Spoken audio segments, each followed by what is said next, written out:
आजादी के बाद से पक्की सड़क न मिलने से परेशान बच्चों का गुस्सा अचानक फूट पड़ा और करीब 5 किलोमीटर पैदल तिरंगा यात्रा निकालते हुए जहां पर उन्होंने बदहाल सड़क को दुरुस्त कराने की लेकर जिलाधिकारी से मिलने की मांग की।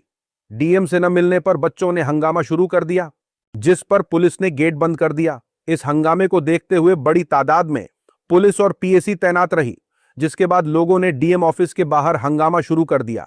करीब 4 घंटे तक चला बच्चों का ये प्रोटेस्ट जैसे तैसे करके खत्म कराया गया। लोगों का कहना है कि बारिश के चलते कच्ची सड़क दलदल हो जाती है। हालात ये हो जाते हैं कि बच्चे कीचड़ वाला रास्ता होने के चलते पढ़ाई को स्कूल नहीं जा पाते हैं और बीमार और प्रेग्नेंट लेडीज को लेने के लिए एम्बुलेंस गांव तक नहीं पहुंच पाती है। अधिकारियों का कहना है कि उनके पास सड़क बनाने का फंड उतना नहीं है जितना खर्च होना है। जैसे ही फंड आएगा सड़क बनाने का काम शुरू हो जाएगा। फिलहाल इस प्रोटेस्ट के बाद सड़क पर डस्ट बिछाने का काम शुरू करा दिया गया है ताकि कीचड़ या दलदल जैसी हालत न हो। लोगों ने सोशल मीडिया पर कहा कि आप सीजेपी से नफरत कर सकते हैं, लेकिन इसने बहुत से लोगों को अपने हक के लिए आवाज उठाना और अपने बुनियादी हक मांगना सिखाया है। कर्नाटक में वोटर लिस्ट को ठीक करने के लिए चल रहे खास काम के दौरान प्रकाश राज ने कहा कि उनका नाम बिना सही वजह के हटा दिया गया। उन्होंने कहा कि उनका बेंगलुरु से बहुत पुराना रिश्ता है, उनका जन्म और पढ़ाई वहीं हुई है। 2019 में उन्होंने बेंगलुरु से लोकसभा चुनाव भी इंडिपेंडेंट उम्मीदवार के तौर पर लड़ा था।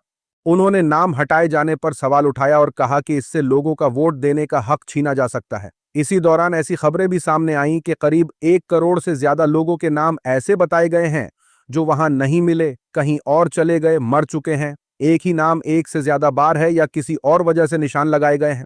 इस मामले में एक अजीब बात यह भी है कि हाल में प्रकाश राज पर अलग अलग राज्यों में 4 वोटर आईडी रखने का आरोप लगा था। इस मामले में कोर्ट में सुनवाई भी हुई और तमिलनाडु की वोटर लिस्ट से उनका नाम हटा दिया गया। वहीं कुछ लोग ये भी कह रहे हैं कि वोटर लिस्ट ठीक करने के इस काम में सही लोगों के नाम भी गलती से हट सकते हैं।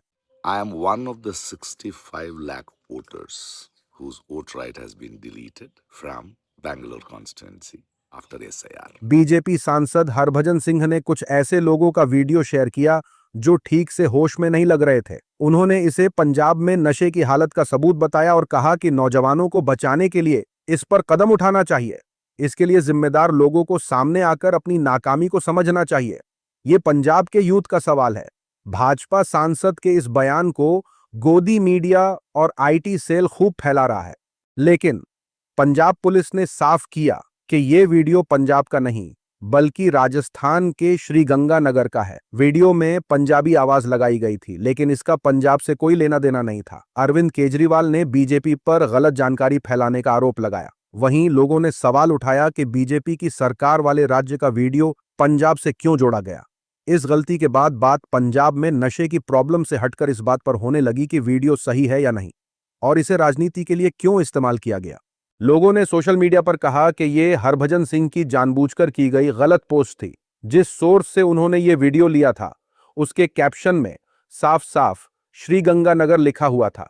एक सांसद के लिए ये बहुत शर्म की बात है, चाहे ये राजस्थान का ही वीडियो क्यों ना हो। इंसान को ऐसी बुरी हालत में देखना बहुत दुख और शर्म की बात है। ये दिखाता है कि नरेंद्र मोदी किस कदर नाकाम नेता हैं।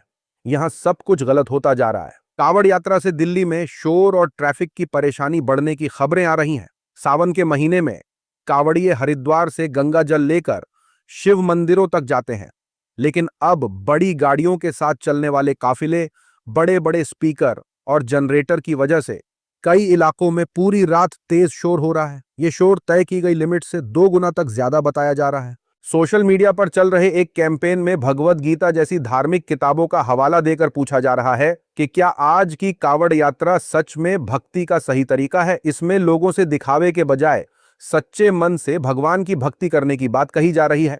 वहीं बहुत से लोगों का कहना है कि पूरी रात कांवड़िए तेज स्पीकर पर डीजे जैसा गाना बजाते रहे, जिससे लोगों के घरों की खिड़कियां तक हिलती रहीं।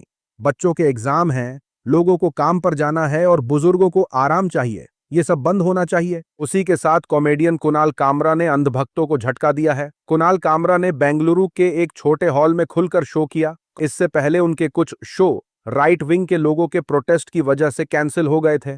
शो वाली जगह के बाहर पुलिस ने सिक्योरिटी का इंतजाम किया था। लोगों की आईडी चेक की गई और बैरिकेड लगाए गए। इसके बावजूद अंदर का माहौल काफी खुला रहा, जहां कुणाल कामरा ने महाराष्ट्र के नेता एकनाथ शिंदे जैसे नेताओं पर मजाक किया। श्याम रंगीला ने नरेंद्र मोदी की नकल भी की। कुणाल कामरा ने कहा कि ये उनके अब तक के सबसे अच्छे शो में से था। शो देखने आए लोगों को लगा कि 2014 के बाद से बढ़ती रोक-टोक के बीच नेताओं और सत्ता का मजाक उड़ाने का ऐसा मौका बहुत कम मिलता है और इससे उन्हें थोड़ी राहत मिली। लोगों ने सोशल मीडिया पर कहा कि वो कॉमेडियन दूसरे कलाकारों या सोशल मीडिया पर वीडियो बनाने वाले नौजवानों पर इसलिए हमला करते हैं क्योंकि इन लोगों का काम उनकी फैलाई हुई बातों की पोल खोल देता है। ये वही झूठी बातें हैं जिन्हें गोदी मीडिया, आईटी सेल, जमीन पर काम करने वाले उनके लोग और बॉलीवुड के कुछ लोगों ने मिलकर फैलाया। यूट्यूबर भक्त बनर्जी ने कहा कि 2014 और 2026 के बीच कहीं ऐसा लगता है कि हमें सत्ता का मजाक उड़ाने और उस पर हंसने से भी डर लगने लगा है, और बेंगलुरु के उस छोटे से कमरे में मुझे एहसास हुआ कि हम इसे कितना मिस कर रहे थे, क्योंकि 100 मिनट तक 100 लोग बिना डरे खुलकर हंसे। कुणाल कामरा हमें रोशनी भी दिखाते हैं और आईना भी। ये खबर देखिए, अमेरिकी जज ने गौतम अडानी और कंपनी के खिलाफ लगे फ्रॉड चार्जेस को हटा दिया है, यानी उनके खिलाफ क्रिमिनल केस खत्म कर दिए गए हैं। 2024 के आखिर में लगाए गए आरोपों में कहा गया था कि अडानी ग्रीन एनर्जी को लेकर अमेरिकी इन्वेस्टर्स को गलत जानकारी दी गई और रिश्वत से जुड़ा मामला भी था। अडानी ग्रुप ने इन आरोपों को गलत बताया था। अलग से गौतम अडानी और सागर अडानी ने अमेरिका के सिक्योरिटीज एंड एक्सचेंज कमीशन के साथ $1 करोड़ से ज्यादा का मामला सुलझा लिया। इसमें उन्होंने अपनी गलती नहीं मानी। बाकी आरोपों पर जज ने अभी कोई आखिरी फैसला नहीं दिया है। लोग ये खबर सुनकर सोशल मीडिया पर कहने लगे कि अब हमें समझ आ गया कि अमेरिका ने भारत पर 100% टैक्स लगाने का बिल पास करने के बाद भी प्रधानमंत्री मोदी चुप क्यों हैं, क्योंकि असली खेल तो अमेरिका की अदालत में चल रहा था। विपक्ष पहले ही यह आरोप लगाता आया है कि मोदी जी अडानी को बचा रहे हैं। इस खबर के बाद यह सवाल और भी बड़ा हो गया है। यह खबर देखिए, यूपी की 2 बहनों ने इस्लाम अपनाया, फादर ने घर में बंद रखा, मामला अदालत तक पहुंच गया और अदालत ने 25 लाख रुपए मुआवजा देने का हुक्म जारी किया है। उत्तर प्रदेश की 2 बहनों दिया भाटिया और अंशु भाटिया ने इस्लाम अपना लिया था। इन दोनों बहनों के फादर अनिल कुमार भाटिया इसके खिलाफ थे। अनिल ने अपनी बेटियों को वापस से हिंदू होने के लिए कहा। इसके बाद उनके फादर ने आगरा के सदर बाजार थाने में बीएनएस और 2021 के धर्म बदलने वाले कानून की कुछ धाराओं के तहत केस दर्ज कराया। इसके बाद इलाहाबाद हाई कोर्ट में उन्हें सामने लाने के लिए कहा गया। अदालत में बहनों का कहना था कि उनके वालिद ने उन्हें घर में बंद करके रखा था, सिर्फ इसलिए क्योंकि उन्होंने इस्लाम अपनाने का फैसला किया था।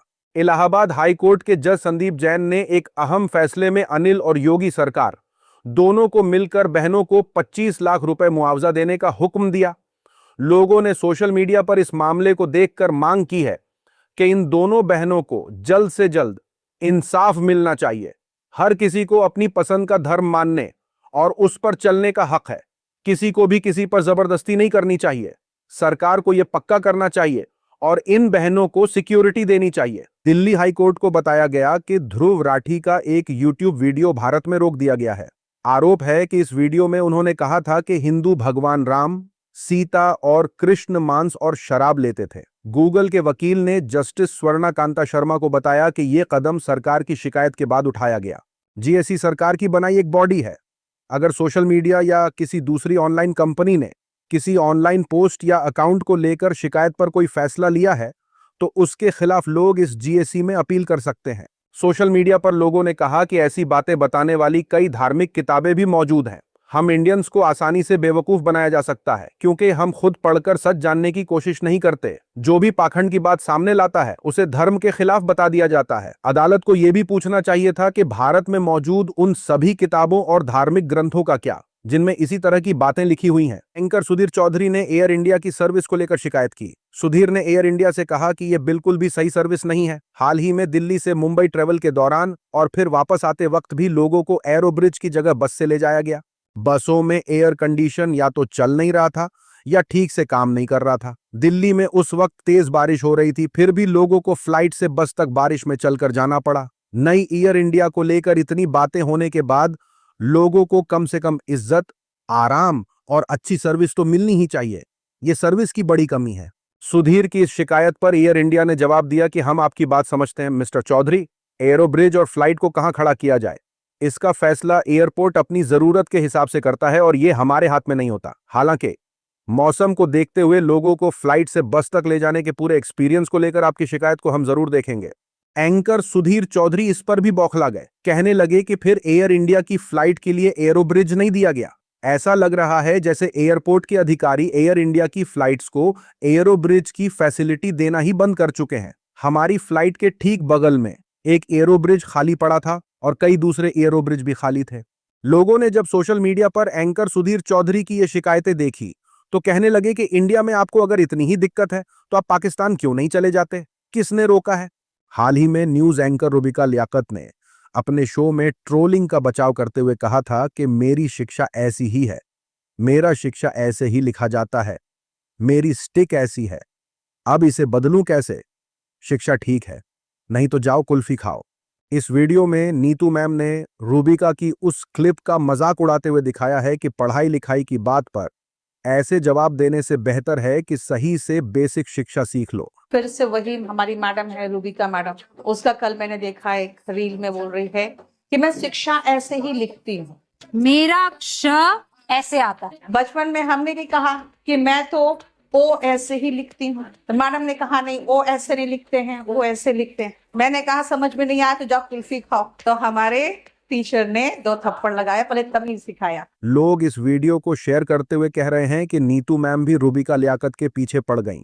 लोगों ने रूबिका लियाकत को एडवाइस दी कि सरकार की ये वफादारी बंद करो और फिर से नीतू मैम की क्लास ज्वाइन कर लो, आगे से ऐसी गलतियां करने से बचोगी। भाजपा के मंत्री ने राहुल गांधी की एक औरत और बच्चे के साथ नाव वाली फोटो पर सवाल उठाया। इस फोटो में राहुल गांधी समंदर में एक नाव पर एक लेडी नीली टी शर्ट पहने एक बच्चे और एक दूसरे आदमी के साथ दिख रहे हैं। इस फोटो को लेकर सोशल मीडिया पर काफी बातें होने लगीं और लोगों ने यह भी सवाल उठाया कि नेताओं की प्राइवेट लाइफ की तस्वीरों को इस तरह दिखाना कितना सही है। कांग्रेस ने बताया कि वो औरत और बच्चा राहुल गांधी के एक दोस्त की वाइफ और बेटा हैं। ये फोटो अमेरिका के लेक रे रॉबर्ट्स में परिवार के साथ छुट्टी मनाने के दौरान ली गई थी। लोगों ने भाजपा नेता गिरिराज सिंह की पोस्ट को घटिया राजनीति बताया। वहीं उनके अंधभक्तों ने कहा कि विपक्ष के नेताओं की विदेश यात्रा और बाकी कामों पर भी सवाल पूछे जाने चाहिए। इस पूरे मामले के बाद कॉकरोच जनता पार्टी के स्पोक्सपर्सन और पत्रकार सौरव दास ने भाजपा सांसद से कहा कि ये आपकी घटिया सोच और पॉलिटिक्स में बने रहने के लिए घटिया तरीके को एक्सपोज करता है। इस तरह के पोस्ट से न सिर्फ आपकी बल्कि आपकी पार्टी की सोच भी सामने आ जाती है। अभी के लिए इतना ही। अपनी राय सुझाव कमेंट में जरूर बताएं। मिलूंगा अगले वीडियो में, तब तक के लिए अपना ख्याल रखें।